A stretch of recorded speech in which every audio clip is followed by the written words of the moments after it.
Le défilé motorisé qui va à présent s'ouvrir est constitué de 11 rames de cycles, véhicules et engins, les forces militaires et paramilitaires. Les 8 premières rames regroupent les unités et corps en charge de la protection des personnes et des biens, mais également de la sécurité dans ses composantes économiques, environnementales et maritimes. Les 3 dernières rames sont constituées d'unités en charge de la défense opérationnelle du territoire.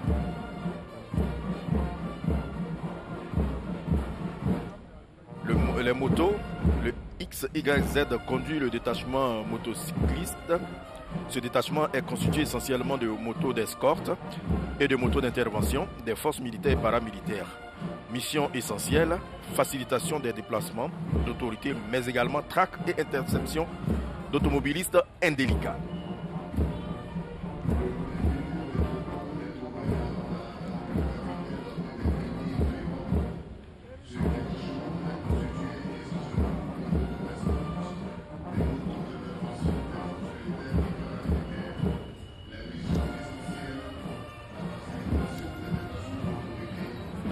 Ici, c'est l'ensemble des différents corps qui utilisent. Oui, des différents corps qui utilisent des motos. Vous avez la gendarmerie, la police, les douanes qui utilisent ces engins pour accomplir et remplir toutes leurs missions, les missions qui leur sont dévolues.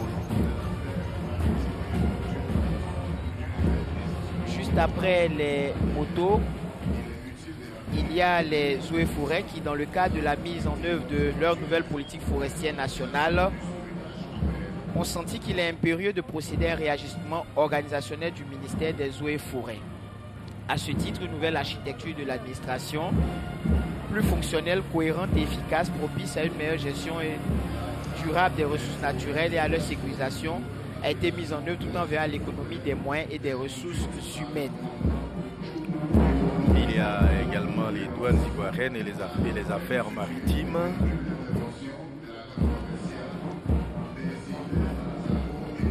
La rame des forêts et les faunes, la rame des forêts et de la faune, nouvelle appellation des eaux et forêts, est conduite par le commandant Ochumo et Ouma Obu Venance.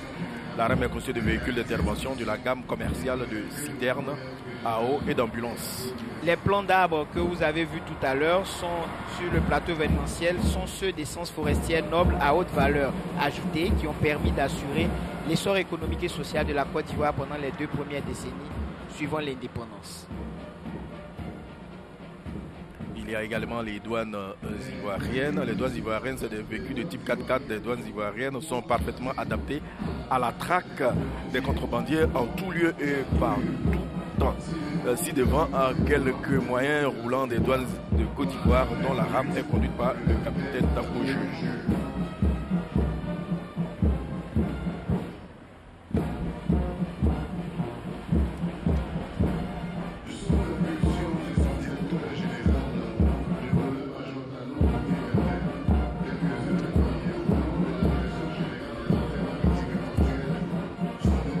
On va apercevoir maintenant la Direction générale des affaires maritimes.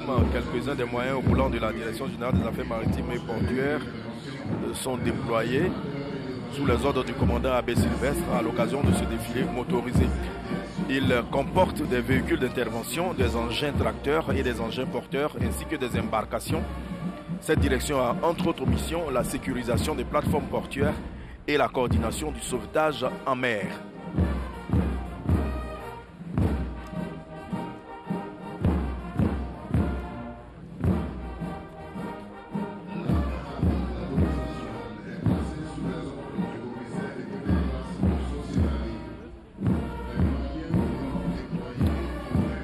La rame de la police nationale est placée sous les ordres du commissaire de première classe d'Ossosinali. Les moyens roulants déployés comprennent des véhicules de liaison, des véhicules d'intervention, des engins de maintien de l'ordre et des véhicules spéciaux. Le fourgon de la police scientifique permet aux enquêteurs de travailler sur la scène de crime afin de déceler les indices et établir les preuves. La compétence de la police nationale s'exerce également en milieu nautique où elle manœuvre grâce à ses embarcations tractables. des véhicules anti-émeute modèle 6000, encore appelé véhicule lance-eau modèle 6000. La cabine et le châssis sont de marque Mercedes.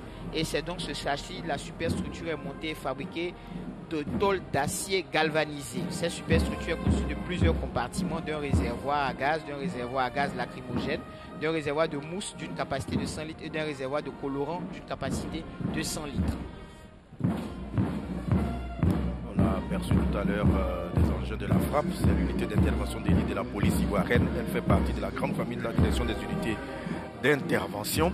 La frappe a été créée à la demande du ministre d'État, ministre de l'Intérieur et de la Sécurité le 26 janvier 2012. Le 28 septembre 2012, l'unité a été présentée officiellement au président de la République et à la nation lors de la cérémonie de baptême et de remise des épaulettes de la promotion 2010-2012 à l'École nationale de police.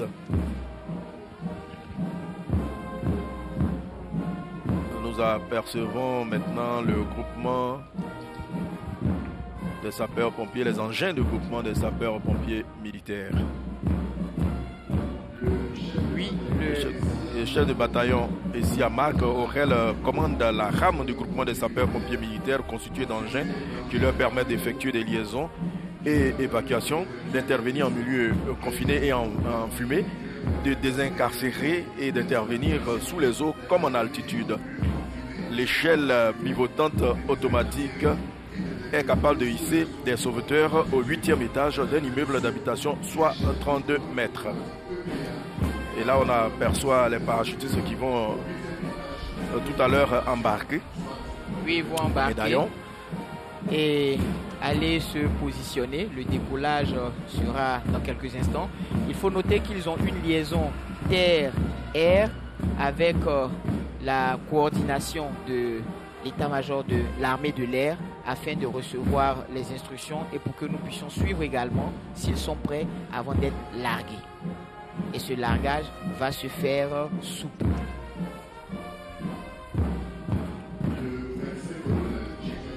Le médecin colonel Chikaya Edouard est à bord du véhicule guide de la rame de la chefferie santé. Il se constitue d'ambulances tout-terrain, moyenne et grande capacité, mais également des véhicules de liaison des entités qui composent la chefferie santé, médecine, odontostomatologie, pharmacie et médecine vétérinaire. Les réceptifs hospitaliers militaires sont prisés pour la qualité des soins administrés et la compétence des médecins militaires choisis parmi les meilleurs après le doctorat. L'armée ivoirienne compte une vingtaine de professeurs agrégés de médecine.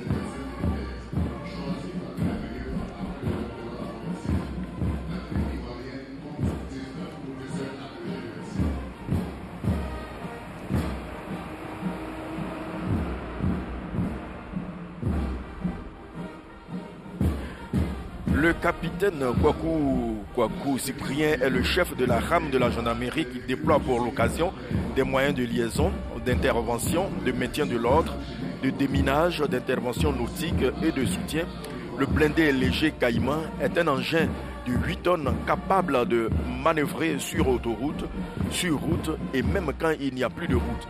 Sa vitesse de pointe de 100 km/h permet au chef interarmes de gagner des délais en reconnaissance offensive sous la protection de sa mitrailleuse lourde de 14,5 mm et sa mitrailleuse légère d'appoint de 7,62 mm.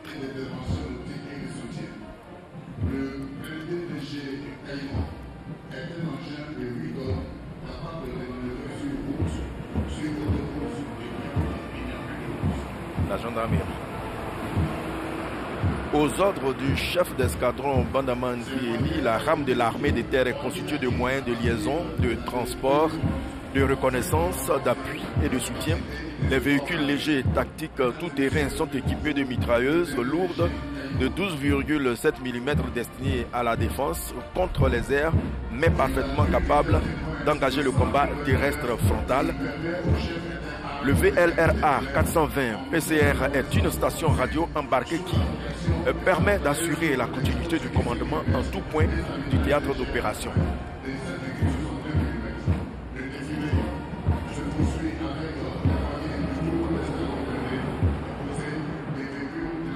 Alors, il faudrait savoir que assurer la continuité du commandement, c'est de continuer de recevoir les ordres. Et en cela, la transmission des ordres est très importante. Alors, le commandement préserve toujours cette transmission des ordres pour ne pas qu'il y ait de rupture dans le commandement. C'est cela.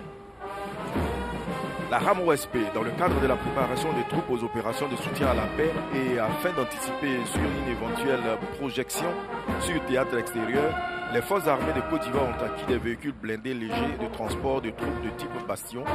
Ils sont identifiables à leur couleur blanche. On va les apercevoir dans quelques instants. Et vous nous en direz un mot.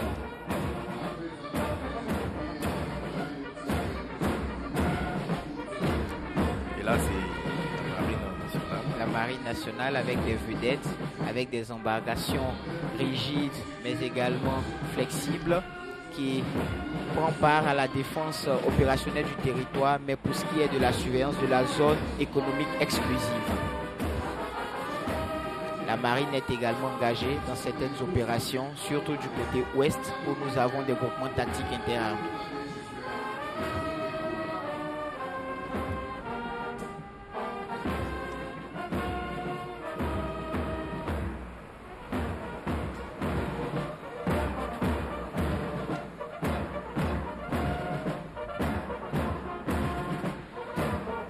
Alors là, les hommes sont en train de décoller et en ce moment, tous ceux qui sont dans l'hélicoptère doivent être concentrés et ils sont en train de se préparer moralement, mais également mentalement afin d'exécuter ce saut et de venir atterrir là où il faut.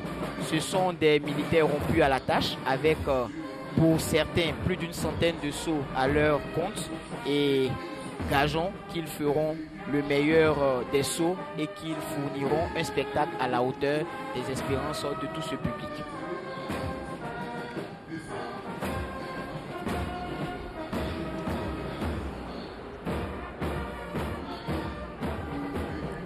Là, à l'image, vous avez les véhicules de l'armée de terre avec des véhicules PC, des véhicules de liaison, de rapide et d'assaut. Et tous ces véhicules font partie du matériel de l'armée de terre. Alors on aperçoit toujours nos parachutistes. Nos parachutistes qui prennent leur envol. Ils sont issus de diverses unités des forces spéciales du 1er bataillon de commandos et de parachutistes. Et il faut savoir qu'il y a une liaison entre eux et nous qui sommes au sol ici, afin qu'ils sachent ce qui se passe ici avant de venir. Le vent est aussi un gros problème et lorsqu'on doit sauter, on croise les doigts pour que le vent ne soit pas très fort pour qu'on puisse effectuer de bons sauts. En tout cas, les choses se sont bien passées le jour des répétitions. On espère que ça sera la même chose aujourd'hui. On croise les doigts. On croise les doigts.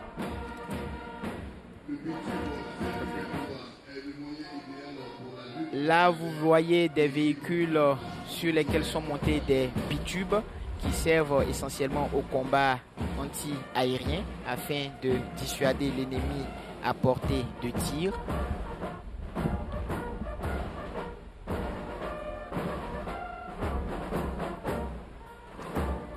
Et ainsi d'assurer la protection de ceux qui sont au sol contre des vecteurs aériens.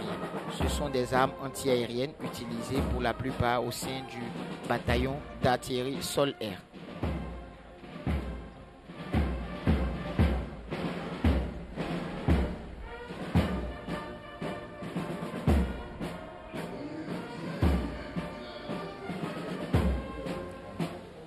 Je rappelle qu'au niveau du défilé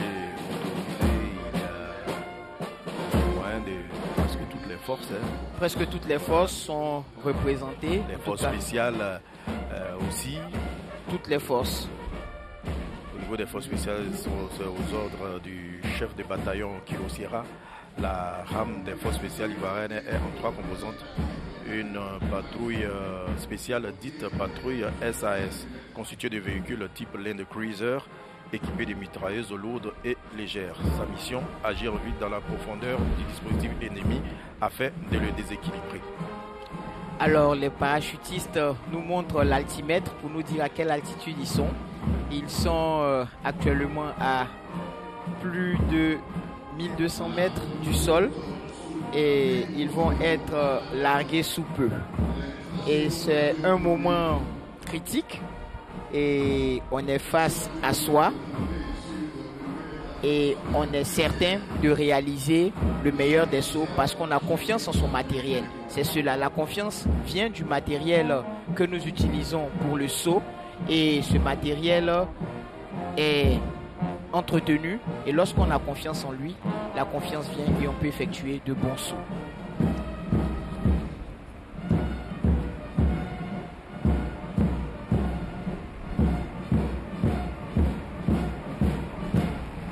Les véhicules des transmissions, ce sont des véhicules, comme je l'ai dit tantôt, qui permettent de maintenir la liaison entre le commandement et la troupe pour ne pas qu'il y ait de rupture dans la chaîne de commandement et ainsi continuer de donner des ordres. Vous avez aussi à l'écran des véhicules du génie, le premier bataillon du génie stationné à Boaké avec des citernes à eau, des citernes à carburant, mais également un lot 7 qui permettent d'ouvrir des voies, de les aménager et ainsi de permettre aux populations de se déplacer dans de meilleures conditions, mais également d'écouler les productions agricoles de la Côte d'Ivoire, de les drainer vers les zones de production, vers celles de commercialisation. Et cela, le génie contribue à la réalisation de ces objets. C'est un acteur du développement et leurs tâches sont nombreuses, ils agissent dans plusieurs domaines et ils sont aussi efficaces que discrets. On les appelle les sapeurs également.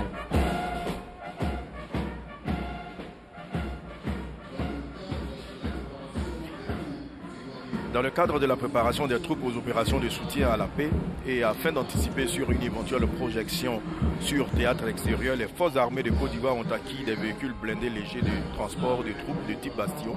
Ils sont identifiables à leur couleur blanche. À leur couleur blanche avec l'inscription UN United Nations parce que ces bastions... Expliquez clairement, ce n'est pas un détachement de l'ONUCI qui est ici. Ce n'est pas un détachement de l'ONUCI.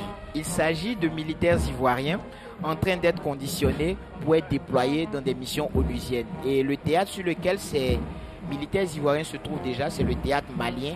Et ils seront déployés avec ces véhicules. Actuellement, le commandement est à pied d'œuvre pour que nous puissions détacher un bataillon en République centrafricaine. Et le personnel est déjà identifié, les entraînements ont commencé et il se fait avec ce matériel, les bastions qui sont des véhicules adaptés pour ce type de situation.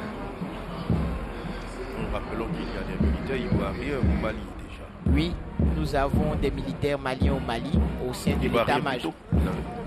Des militaires ivoiriens au sein de l'état-major de la MINUSMA, mais également avec des troupes de la compagnie logistique. On aperçoit encore les parachutistes. Oui, les parachutistes qui se préparent à dompter les airs.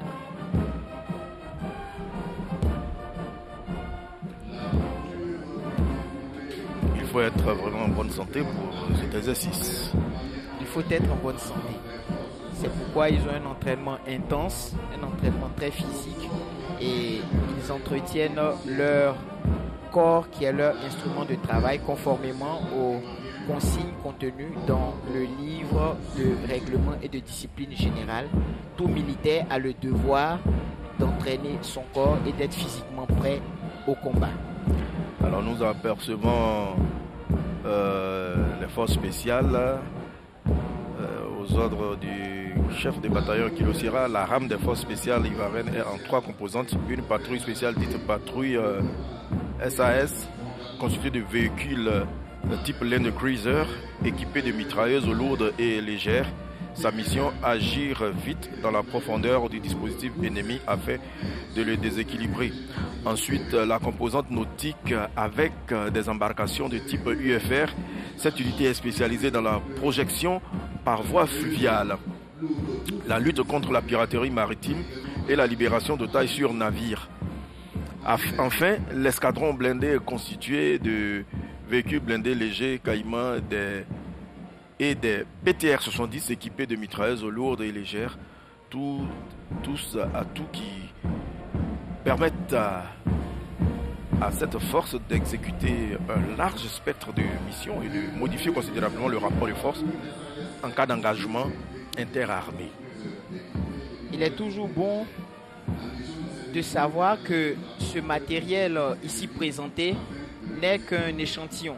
Ce Absolument. sont des échantillons représentatifs du matériel de toutes ces forces et le commandement a bien voulu qu'il participe à ce défilé. Que la population voit, savoir de quoi notre armée est capable.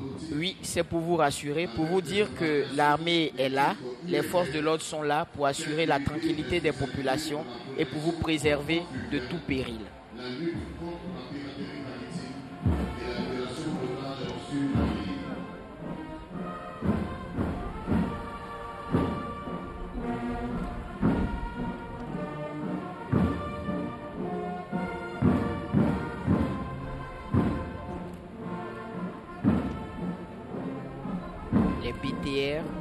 Les BTR des forces spéciales. BTR 110, BTR des 110. mitrailleuses lourdes et légères. Voilà.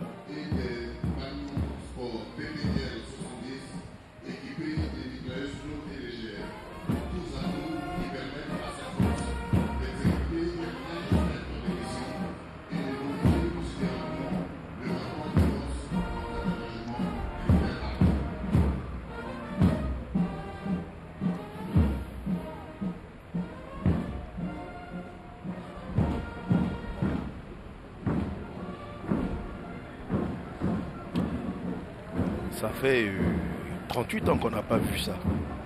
Parce qu'après l'arrêt de la fête tournante et le dernier défilé sur le boulevard jusqu'à décembre 1980, la célébration des fêtes nationales a toujours eu lieu au palais présidentiel et ça a été tout juste le défilé militaire sans présentation d'engins et autres.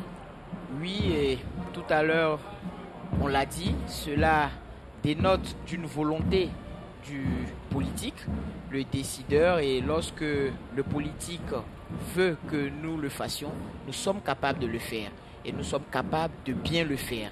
Et c'est ce que vous avez ce matin l'occasion de constater avec toutes ces composantes des forces de l'ordre de Côte d'Ivoire.